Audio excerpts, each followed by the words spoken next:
तुमचा देखील महाशिवरात्रीचा उपवास असेल आणि तुम्हाला जर साबुदाण्याची खिचडी खाऊन कंटाळा आला असेल तर अशा प्रकारे उपवासाचे थालीपीठ एकदा नक्की ट्राय करा. बनवायला अगदी सोपे आणि न भिजवता झटपट होणारी आपली रेसिपी आहे. तुम्ही आवाजावरनं ओळखू शकताय, वरून अगदी क्रिस्पी असे हे आपले थालीपीठ तयार होतात. वरून क्रिस्पी आणि आतून सॉफ्ट असे हे आपले थालीपीठ तयार होतात.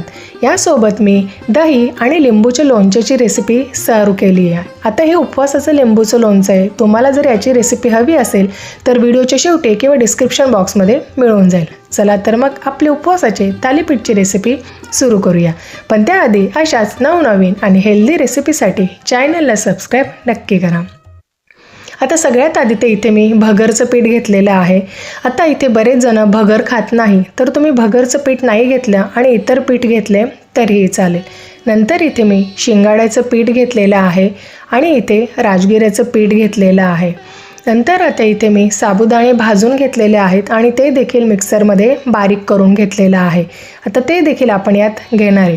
आता इथे मी साधारण 4 प्रकाराचे पीठ वापरलेले आहेत. तुम्ही या चारींपैकी कोणतंही एकच पीठ वापरला तरीही चालेल, तरीही आपले थालीपीठ तेवढेच क्रिस्पी आणि टेस्टी होणार आहे. त्यामुळे तुमच्या उपलब्धतेनुसार तुम्ही जे पीठ घेतलं ते चालेल. आता यानंतर रताळे मी अशा प्रकारे स्वच्छ धुवून घेतलेला आहे आणि किसून घेतलेला आहे आणि त्यात आता उकळलेला जो बटाटा आहे तो बटाटा देखील मी इथे किसून घेतलेला आहे. आता रताळं मी कच्चंच घेतलेलं आहे आणि बटाटा शिजवून घेतलेला आहे. त्यानुसार इथे आता तिखट तुम्हाला ज्याप्रमाणे हवे असेल तसं हिरवी मिरची आणि कोथिंबीर जर तुम्हाला उपवासाला चालत असेल तर वापरायची. नंतर यात जिरं आणि मीठ टाकलेलं आहे. आता इथे लिंबूचा रस घेतलेला आहे आणि यात मी शेंगदाण्याचं कूट दाखवायचं राहिलं आहे, ते देखील आपण यात टाकणार आहोत. आता हे सर्व कोरडंच असताना व्यवस्थित असं मिक्स करून घ्यायचं आहे, जेणेकरून आपले जे केस आहेत त्याला व्यवस्थित आपलं पीठ जे आहे ते व्यवस्थित असं कोट होतं. आता इथे सर्व कोरडं साहित्य मिक्स झाल्यानंतर आता इथे मी साधारण 1 वाटी पाणी घेतलेलं आहे. आता पाण्याचं प्रमाण कमी किंवा जास्त लागू शकतं आहे.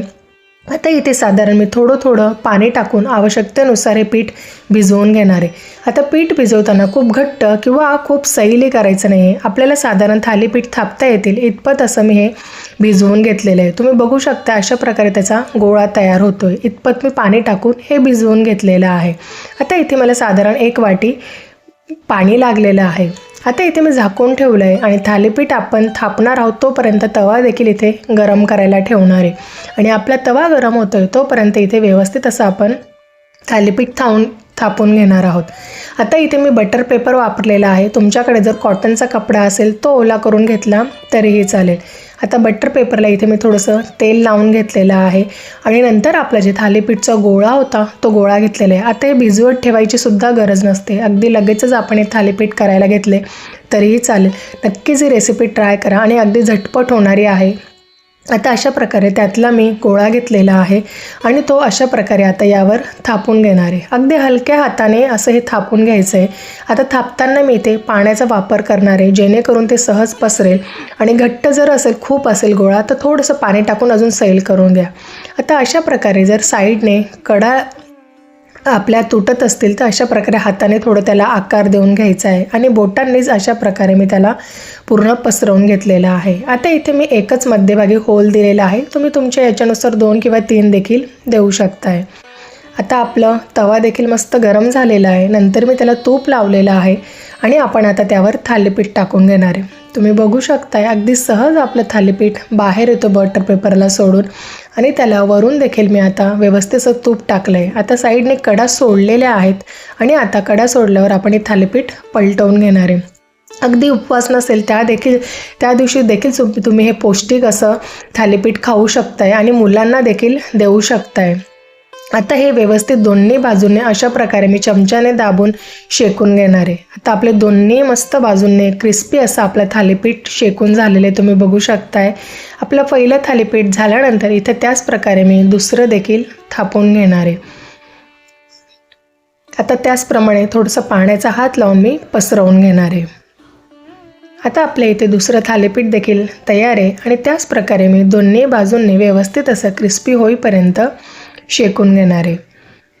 आता गॅस मी इथे कमीच ठेवलेला आहे, खूप फुल करायचं नाही आहे, नाही तर ते जळू शकतं. आता अशा प्रकारे आपले उपवासाचे थालीपीठ सर्व मस्तपैकी तयार आहे. तुम्ही बघू शकताय कलर खूप सुंदर आलेला आहे आणि अतिशय क्रिस्पी असे आपले थालीपीठ तयार झालेले आहेत. तर नक्कीच खिचडीपेक्षा अशा प्रकारे क्रिस्पी आणि आतून सॉफ्ट असे हे थालीपीठ नक्की ट्राय करा. आणि ही रेसिपी कशी वाटली ती कमेंटमध्ये देखील मला नक्की सांगा. चला तर मग भेटूया परत अशाच एका नवीन रेसिपीत. तोपर्यंत टेक केअर अँड बाय.